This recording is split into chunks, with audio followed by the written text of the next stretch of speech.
Okay, I've been requested to tell our story in Airtel um, with regards to how we have actively participated in the mobile financial services space across Africa.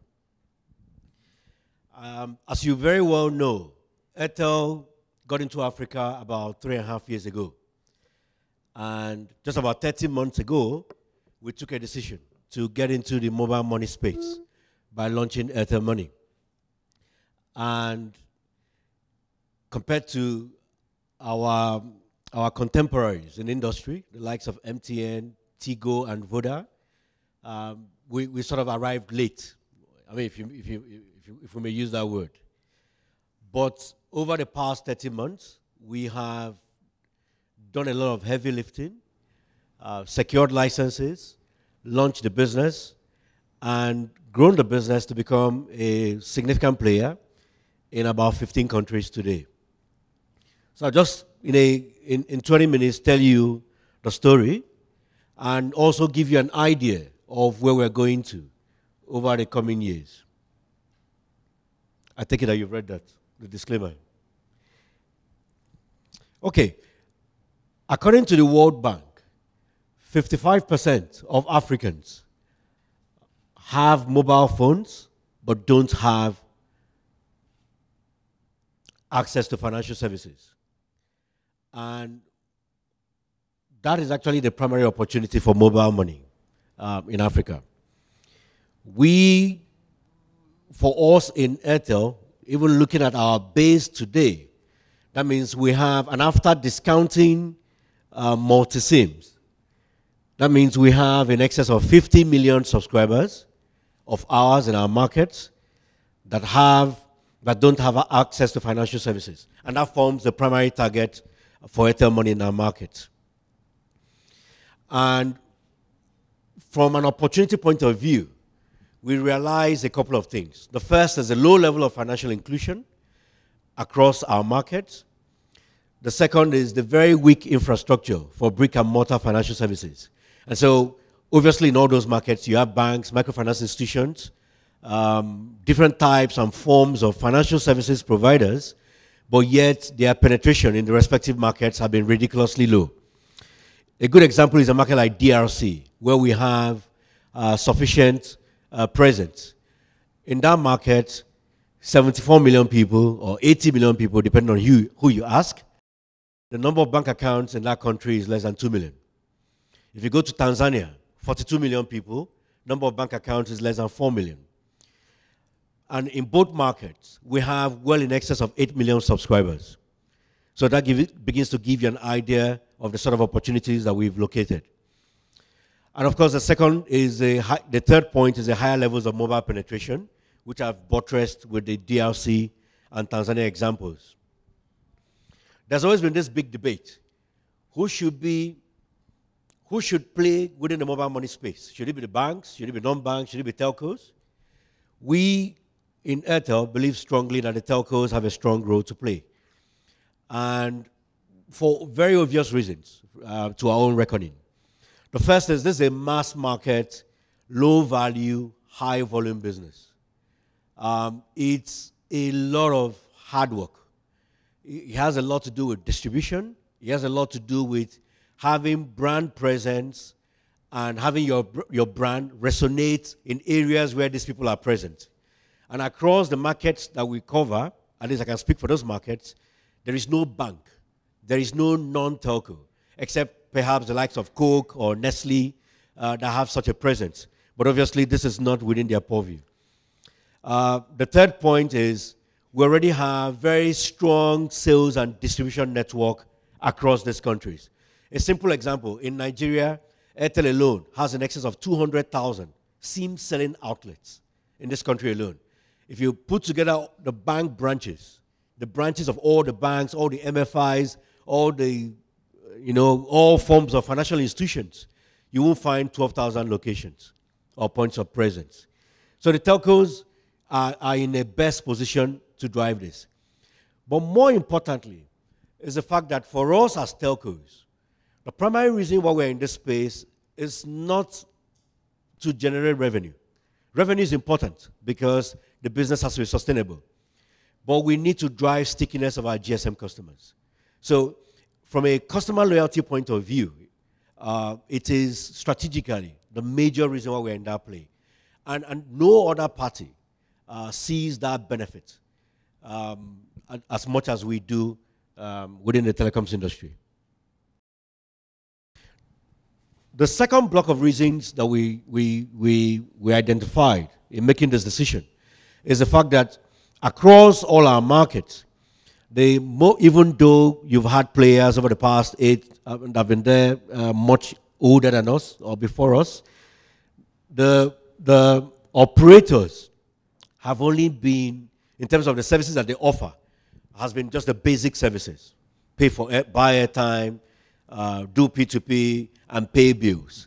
But if you look at mobile payments use cases and possibilities, there's still a whole lot more that you can do, which you can see on the board.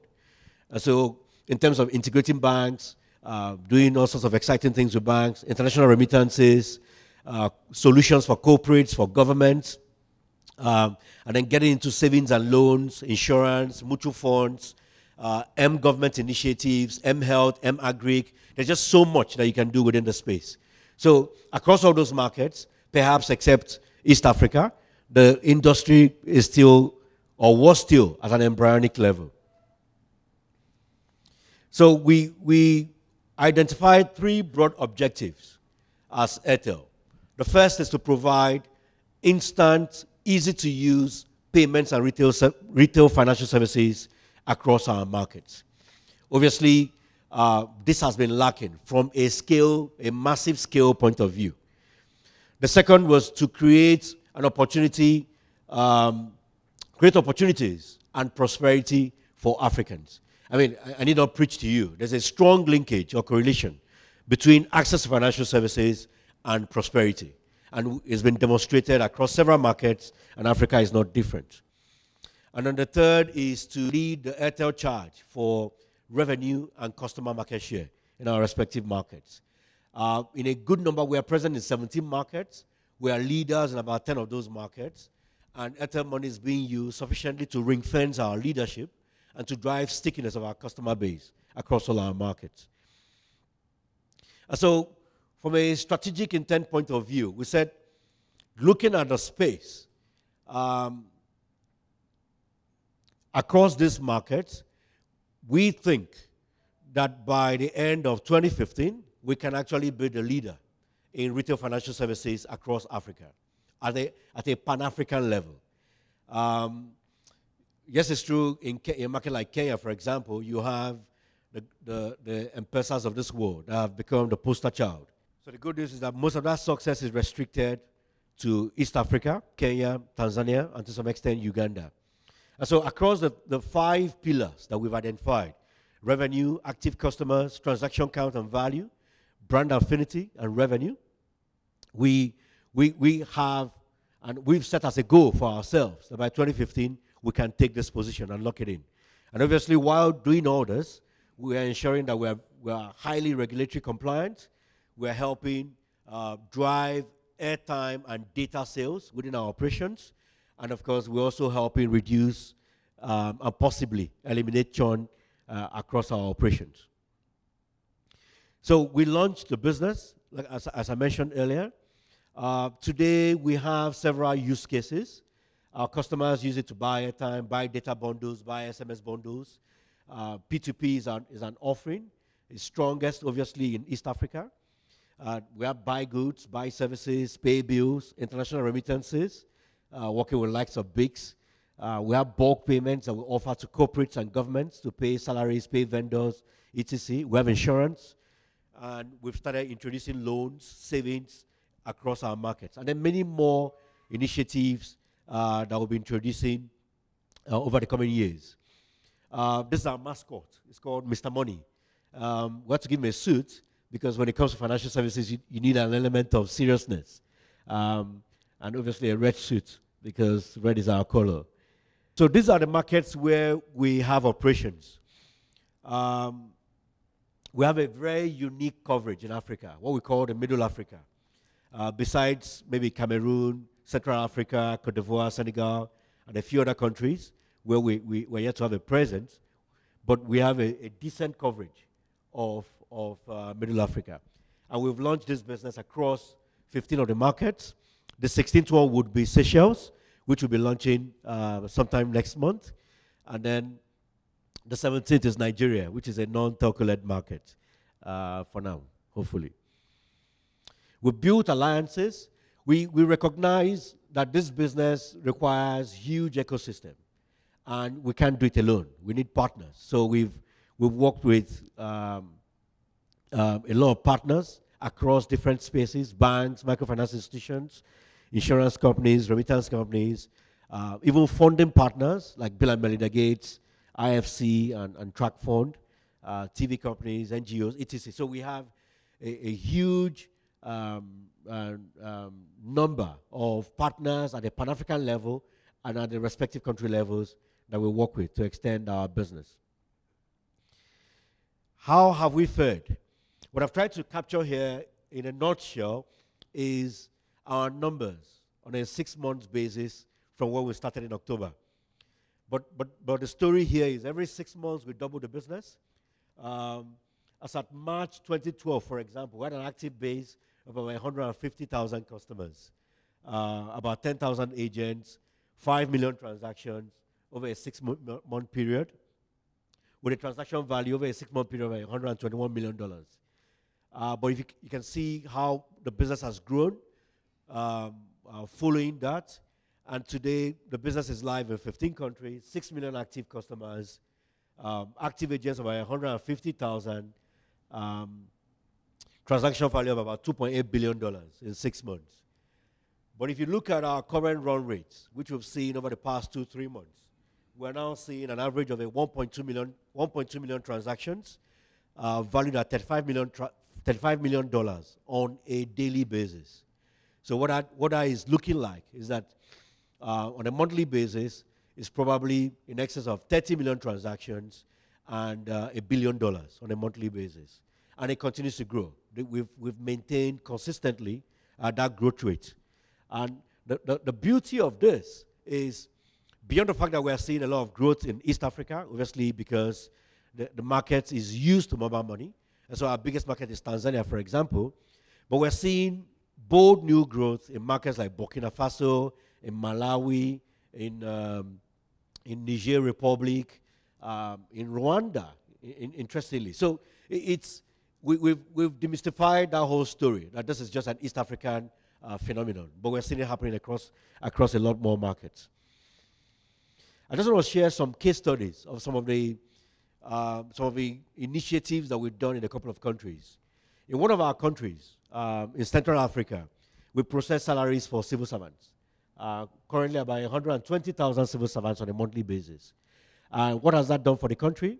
It has helped in eliminating ghost workers, because before now they were paying by cash. And then secondly, it has significantly saved cost for the government in terms of what it costs them to process and pay salaries to the civil servants and members of the armed forces. The second case study has to do with disbursements that we're currently doing for one of the largest NGOs in Africa. So today we help them distribute food stamps to 200,000 households in one of our countries. Again, they had huge challenges disbursing this fund. So funds were getting in the wrong hands, and so they were not achieving their objectives. So with our intervention, they're now assured and guaranteed that the people that these funds have been designated to serve or to utilize those funds are now receiving it, and receiving it instantly on a same-day basis. The third is donations. We did something very quite useful in Kenya when we had the terrorism attack in last year. So we working with the Red Cross, we introduced a donation solution to the members of the public, and we had about 10,000 Kenyans raise funds to support different causes in buying blood and first aid, etc., to help the victims of the terrorism attack. And this was really profound for us in Airtel Money. Remittances is also a very big use case for us. We are just about to launch cross-border remittances, working with some of our telco partners in markets where we don't have a presence, and of course working with BICS, helping cocoa farmers in a particular country where we don't have a presence to remit funds back home to their families so that they can pay for food, pay for drugs, and pay for education for their families in their home countries. And finally is collections, which we do pretty well in a number of countries. We work with corporates to make their entire distribution collections cashless and seamless. So their distributors are able to receive goods, order goods, and make payments without cash, without any element of cash throughout that distribution chain, and in a very seamless manner. So these are just some of the examples of the value that we're adding to the various stakeholders and customers that we have in the markets where we operate. And these are some of our campaigns that we've done in a good number of our countries. And that is it. Thank you very much.